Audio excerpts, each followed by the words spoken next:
Look at the color on those guys. When you see them on the black right there, that black sand in there, that is pretty amazing, I think. Have you ever seen a weird but super cool shrimp and thought, dang, an entire tank of those would be unfreaking believable? Well, the fact of the matter is, this is how our shrimp lines come about. A breeder sees a unique, cool trait and finds it desirable. So then they breed like shrimp together, and over the course of years and lots of effort, they make their own shrimp line.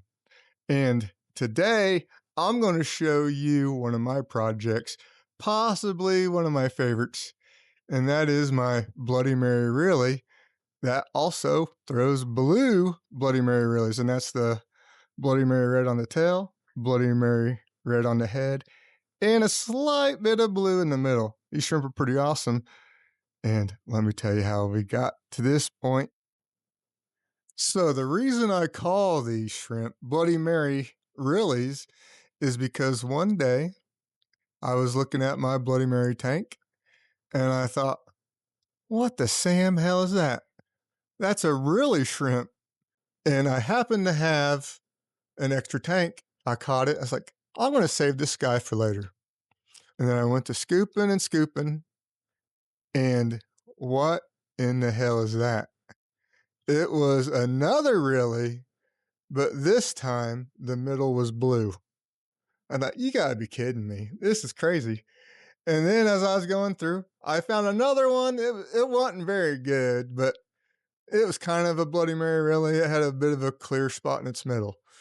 And I actually had the two girls were the good ones. The blue one was a girl.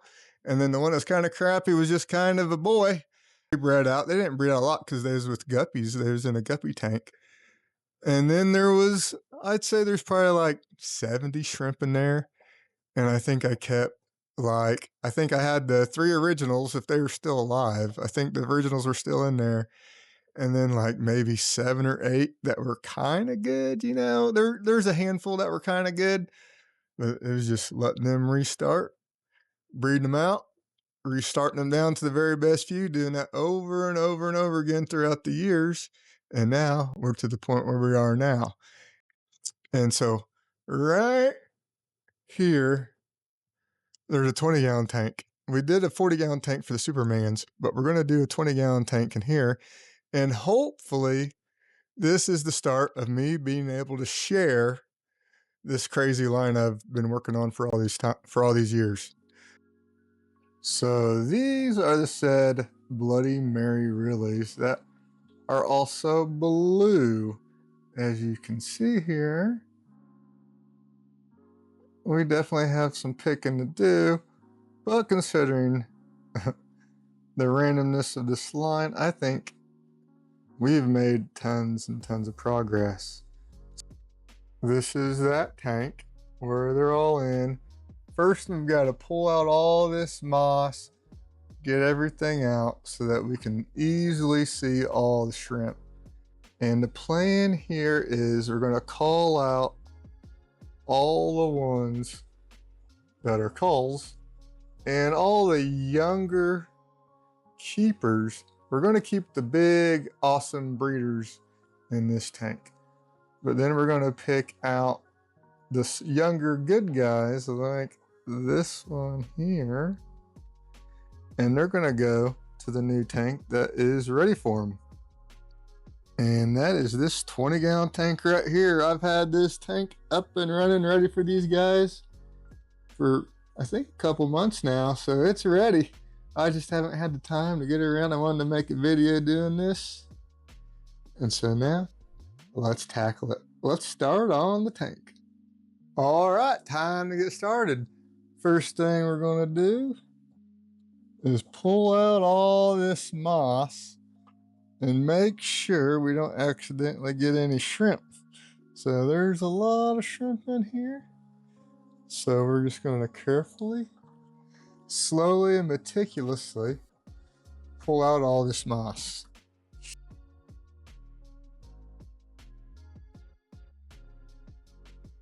And now you can see what we got here. We're still making some full Bloody Marys.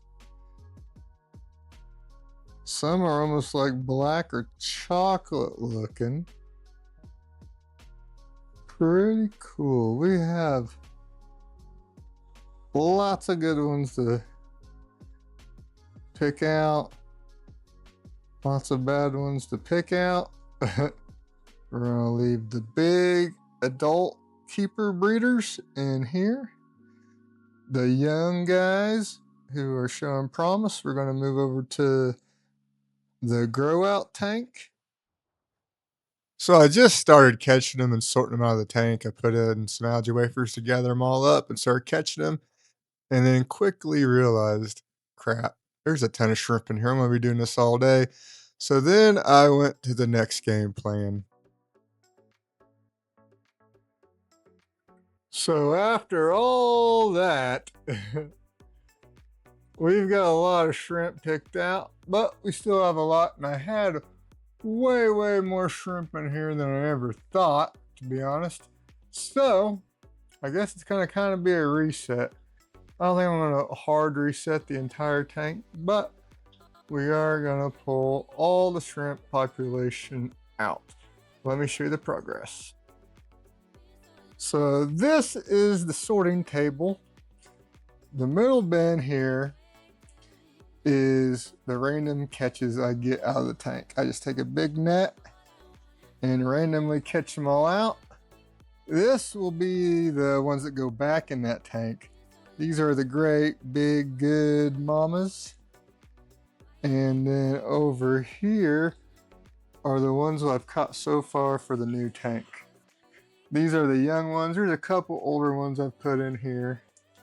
Let's see if you can see what we're dealing with here. These guys are really good. Now, one thing about these guys is I've never bred particularly for the blue. The blue just kind of shows up as they age. Now, not every single one of them will go blue, but I've culled strictly just for the Bloody Mary Rili markings, and the blues just kind of showed up. There's some that are more blue than others, but I'm just going to keep going the way I have, I think. And a lot of them get more blue and more blue the older they get. And so here's where we're going. Right here.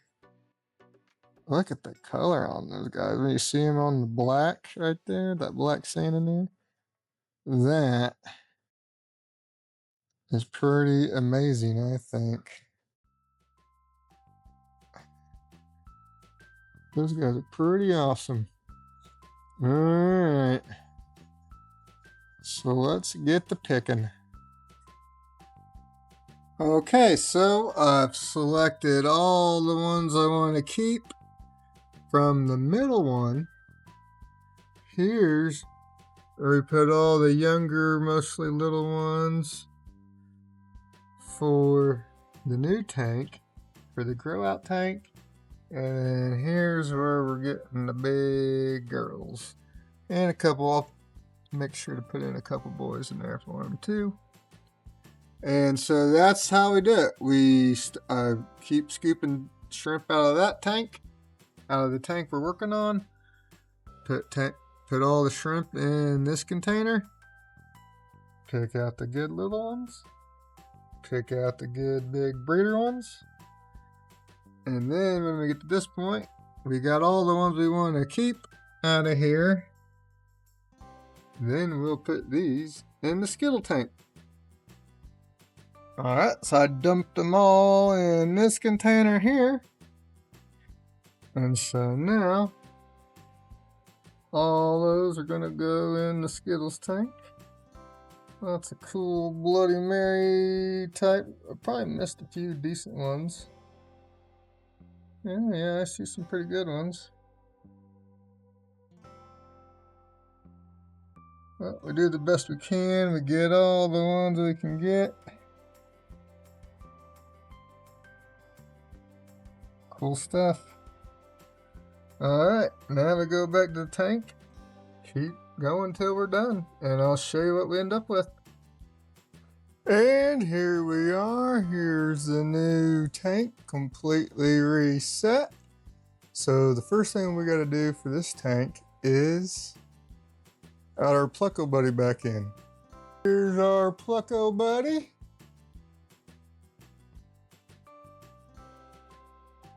There you go, bud. All right, here we are with the big mama breeders and a few boys to keep it busy. Here we go. Ooh, look at them. Oh my God, they're so good. Wow, we got lots of good buried ones. That's the thing. We got some buried ones in this batch with the keepers, and then none of the other ones for the other tanker buried. The young keepers. All right, we'll let these guys go in. They'll do their repopulation. All right, here we are. I actually counted out 41, and I was super picky with these guys. So we got 41 of these guys, and I think we got about 15 of the original old girl breeders with a couple boys. So let's let them go. I'm so excited to get another tank of these guys going. These guys are awesome. I'm so happy. And some of them are looking kind of out of sorts from the commotion and stuff, but I think they'll be all right. So, wow, this is awesome. I've been wanting to get a second tank going of these guys forever because if something happened, they were just in the one tank, and if something happened, I was going to be kind of screwed, and these guys are special to me. So, I'll check back in here in a little bit. It's good to have shrimp in this tank again. This tank's been empty for a couple months. And here are some shots later that night after we reset the tank and sorted them all out. These are some of the selected breeders right here. They all look like they're happy and settling in. These guys never did show any signs of stress. But the group of younger ones, here's one of the older ones I put in the young tank. Here we are in the 20-gallon with the grow-out tank. They're doing good. Not the best pictures because I had to zoom in because they're all the way in the back of the tank. And these guys are little itty-bitty guys. But I'm pretty happy with how all this turned out. I think everyone is looking good, happy. And I can't wait to see what comes of it. So there you have it. That is my Bloody Mary Rili project. And now you know, this is how new lines are created. It's just making weird, cool calls, replicating them, and lining them out over years. So next time you see different, strange, but awesome shrimp, before you just call it out or whatever you do with it, think about it. You could get something cool. It's going to take you a long time, but I think it's worth it. So that's it for this one. I'll see you in the next one. Thank you guys for watching. Bye.